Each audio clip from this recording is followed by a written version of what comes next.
श्री शिवाय नमस्तुभ्यम हर हर महादेव। दोस्तों 26 जून 2026 यानी शुक्रवार को पड़ रही है ज्येष्ठ मास की शुक्ल पक्ष द्वादशी तिथि। और दोस्तों यह वह तिथि है जो ज्येष्ठ मास में पड़ने वाली सबसे बड़ी तिथि है, क्योंकि ये शुक्रवार के दिन पड़ रही है और इसका बहुत ही बड़ा और विशेष महत्व होता है। पूज्य गुरु जी ने कहा है कि अगर कभी भी मौका लग जाए और ज्येष्ठ महीने की द्वादशी तिथि शुक्रवार को पड़ जाए तो आप लोगों को 11 चावल के दाने का उपाय तो अवश्य ही करना चाहिए। इन दोनों का संयोग बहुत ही कम आता है।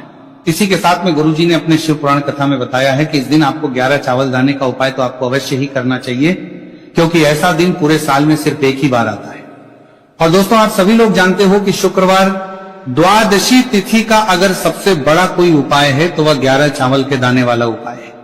तो दोस्तों इस शुक्रवार द्वादशी तिथि के दिन आप लोगों को इस 11 चावल दाने वाले उपाय को जरूर करना है।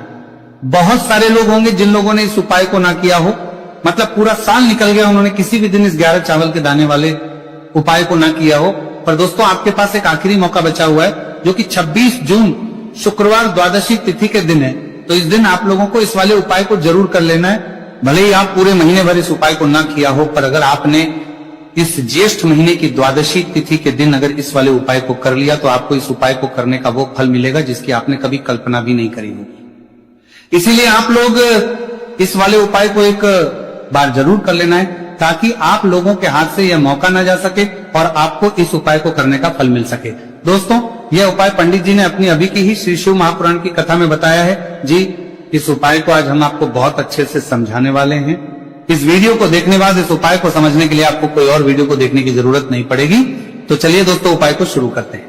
देखिए ये ज्येष्ठ महीने के शुक्रवार द्वादशी तिथि के दिन ये इतना खास होता है, इतना महत्वपूर्ण होता है देखा गया है कभी कभी बड़े बड़े पूजा पाठ अनुष्ठान से जो मनोकामना पूर्ण नहीं होते, वह ज्येष्ठ महीने के शुक्रवार द्वादशी तिथि के दिन एक छोटे से उपाय करने से ही आपकी मनोकामना पूर्ण हो जाती है।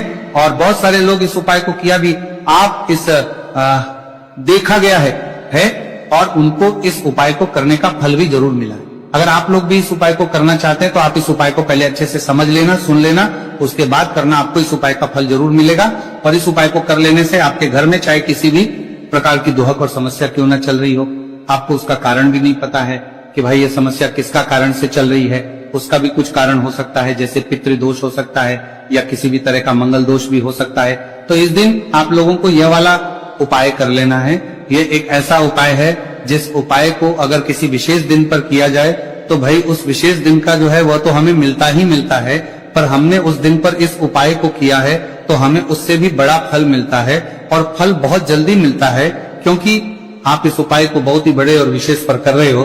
तो चलिए अब उपाय के बारे में बात करते हैं, लेकिन उससे पहले आप लोगों को यह जानना आवश्यक है कि आखिर ये उपाय किस समय करना है, किसको करना है और कैसे करना है। तो चलिए हम आगे आपको वीडियो में एक एक करके बता देते हैं। लेकिन उससे पहले अगर आप लोग हमारे चैनल पर पहली बार आए हैं या फिर मेरी आवाज आज पहली बार सुन रहे हैं तो हमारे चैनल को सब्सक्राइब जरूर कर लेना और इस वीडियो को करके कमेंट बॉक्स में श्री शिवाय नमस्तुभयम ओम नमः शिवाय जरूर टाइप कर देना। तो दोस्तों इस 11 चावल के दाने वाले उपाय को हमें इस शुक्रवार द्वादशी तिथि के दिन कैसे करना है, किसको करना है, किस समय करना है और कहां पर करना है, ये सारे सवालों के जवाब आपको इस वीडियो में मिल जाएंगे। और जो ये वीडियो देखेगा भाई उसको 11 चावल के दाने वाला उपाय जरूर करना चाहिए, क्योंकि इस दिन एक चावल के दाने का बहुत ही बड़ा और विशेष महत्व होता है। और जब बात आ जाए 11 चावल के दाने की तो ये सोने पर सुहागा वाली बात हो जाती है और ये एक बहुत ही बड़ा उपाय हो जाता है इस शुक्रवार द्वादशी तिथि का। तो अब दोस्तों इस 11 चावल के दाने वाले उपाय को आखिर करना किसको है, सबसे पहले हम लोग वो बात जान लेते हैं। तो देखो घर की जो बड़ी माताएं बहनें होती हैं, उन माताओं बहनों में से कोई भी एक बड़ी माता बहन इस वाले उपाय कर सकती है।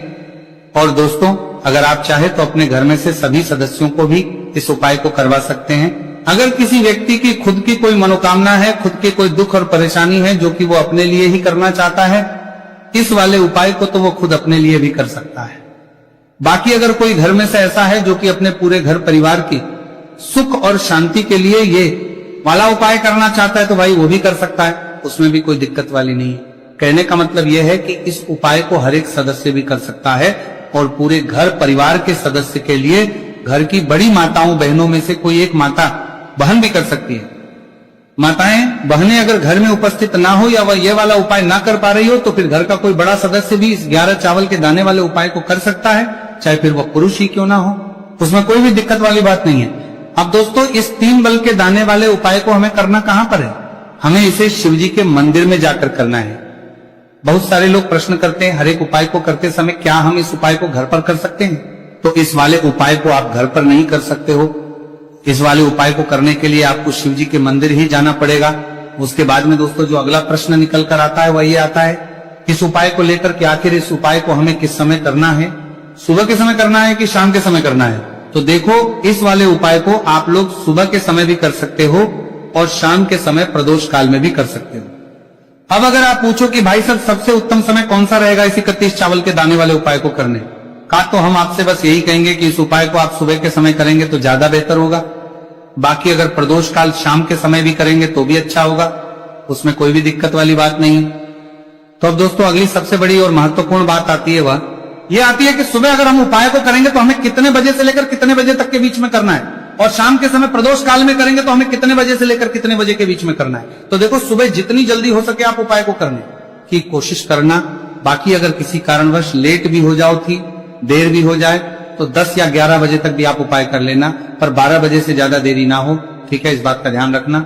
उसके बाद में दोस्तों अगर शाम के समय प्रदोष काल की बात करें, प्रदोष काल का जो समय है होता है वह शाम के 6 बजे से शुरू हो जाता है। मतलब शाम के 6 बजे से लेकर 7 बजे के बीच का जो समय होता है यह समय प्रदोष काल का समय होता है। पर अभी जो मौसम चल रहा है इस मौसम में जो है शाम बहुत देरी से होती है, तो आप इस उपाय को 7 या 8 बजे के बीच में भी कर सकते हो। मतलब शाम के 6 बजे से 8 बजे के बीच में आप कभी भी इस वाले उपाय को कर सकते हो, उसमें कोई भी दिक्कत वाली बात नहीं है। अब दोस्तों यहां पर इस उपाय को लेकर एक और सबसे बड़ी बात यह निकल कर आती है कि इस 11 चावल के दानों को हमें लेना कहां से होता है, और हमें इस उपाय को करने के साथ में क्या और कुछ भी सामग्री ऐसी होती है जो शिव जी के मंदिर लेकर जानी पड़ रहती है। तो देखो यहां पर हम आपको बता दें, सबसे पहले आप लोग ये जान लो कि ये जो 3 चावल के दाने वाला उपाय है, सिर्फ और सिर्फ आप उपाय की सामग्री लेकर कभी भी शिव जी के मंदिर मत जाना, क्योंकि हमें भगवान के सामने ये नहीं दर्शा है कि अगर हम भगवान शिव जी के मंदिर आए हैं तो अपने फायदे के लिए आए हैं। तो इसीलिए जो भी पूजन सामग्री है, उपाय सामग्री है 11 चावल के दाने, इसके साथ में आपको पूजन सामग्री भी जरूर लेकर जाना है। देखो अगर सुबह के समय उपाय कर रहे हो तो सीधी सी बात है 1 लोटा जल तो आप लेकर जाओगे ही जाओगे। वही 1 लोटा जल अगर मिट्टी का जल हो तो बहुत अच्छा रहेगा। मिट्टी का जल कैसे बना आता है इसके लिए हमने पहले से बहुत सारी वीडियोस बना दी है आपके पास। इस दिन एक आखिरी मौका रहेगा मिट्टी का जल शिव जी पर चढ़ने का और उपाय को करने का, बहुत बड़ा आपको इस दिन फल मिलेगा। तो इसीलिए इस दिन हो सके तो भाई मिट्टी का जल चढ़ाना, तो अपने साथ में कम से कम 1 लोटा जल तो आपको लेकर जाना ही जाना है। अगर मिट्टी का जल नहीं है तो घर का जल भी आप इस्तेमाल कर सकते हो। इसके अलावा जो भी पूजन सामग्री है, देखो 11 के दाने ये अलग आपके रहेंगे और जो आपकी पूजन सामग्री रहेगी वो अलग रहेगी। पूजन सामग्री में आप जो भी चीज लेकर जाना चाहे वो लेकर जा सकते हैं, एक बेलपत्र भी लेकर जा सकते हैं, उसमें कोई भी दिक्कत वाली बात नहीं है। वहीं अगर हम बात करें शाम के समय की, तो शाम के समय शिव जी पर जल नहीं चढ़ता है, इसीलिए शाम के समय आप लोग एक दीपक तैयार कर लें जो कि गोल तीखा आटे का, शुद्ध देसी गाय का घी का होगा, है ना। इस बात का आप लोगों को ध्यान करना है और इस दीपक को आपको घर से जलाकर नहीं लेकर जाना, भगवान शिव जी के मंदिर में जाकर ही जलाना है। इस बात का भी आप लोगों को ध्यान रखना है। अब दोस्तों यहां पर हमें इस बात को समझना है कि ये 11 चावल के दाने हमें लेना कहां से है। क्या हमें दुकान से लेकर आना है या हमें अपने घर से लेना है या कहां से लेकर आना है, और कौन से चावल लेना है, क्योंकि चावल भी बहुत प्रकार के होते हैं। तो देखो इन सभी सवालों के जवाब आप लोग एक बात में सुन लो कि भाई जो उपाय है, इस उपाय में आपको ये नहीं देखना है कि भाई कौन से चावल है कौन से चावल नहीं है।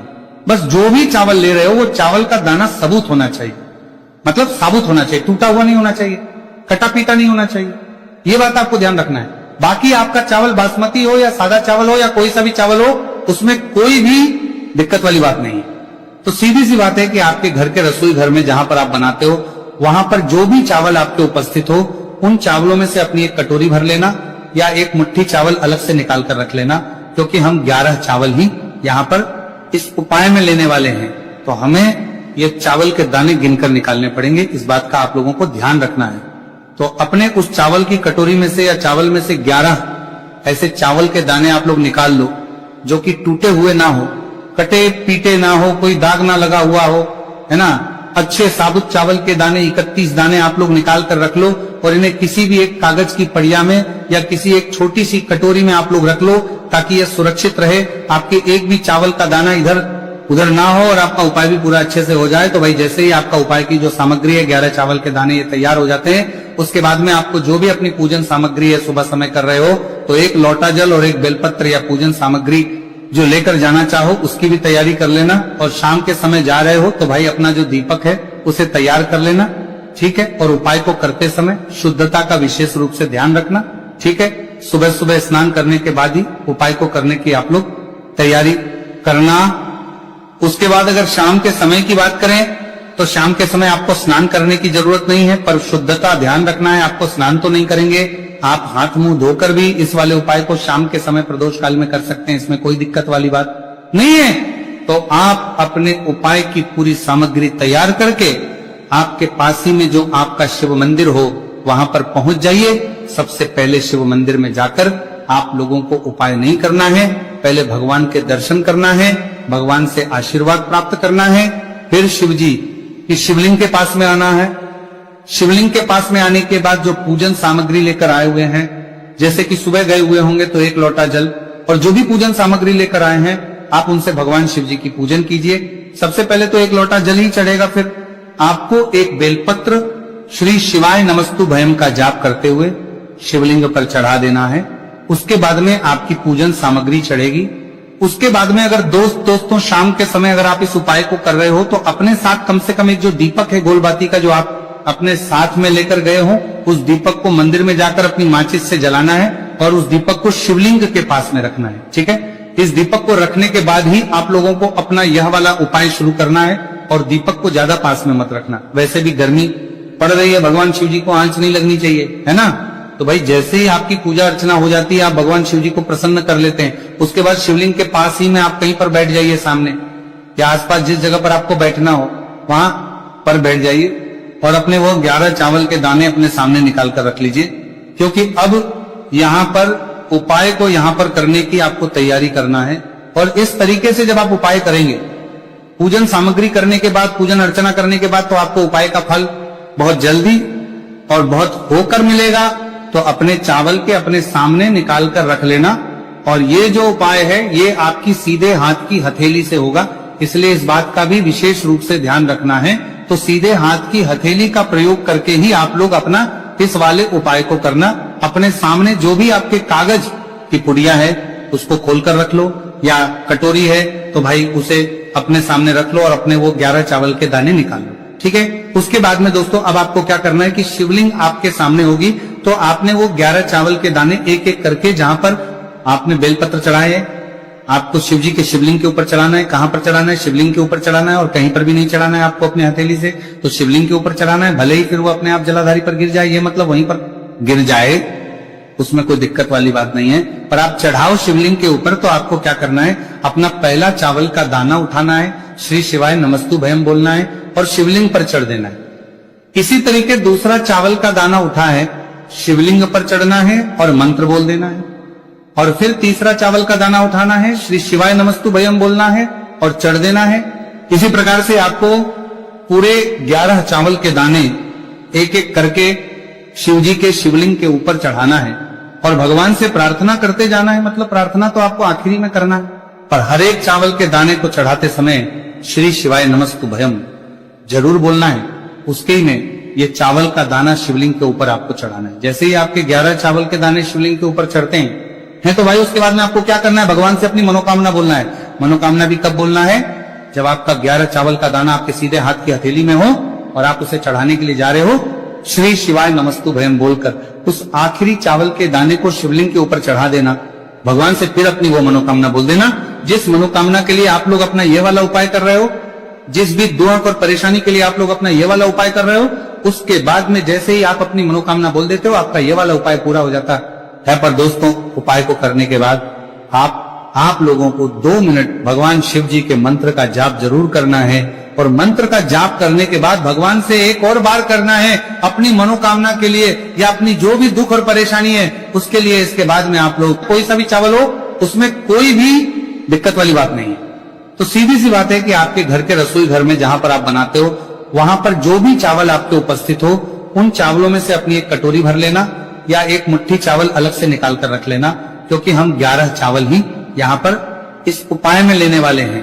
तो हमें ये चावल के दाने गिनकर निकालने पड़ेंगे, इस बात का आप लोगों को ध्यान रखना है।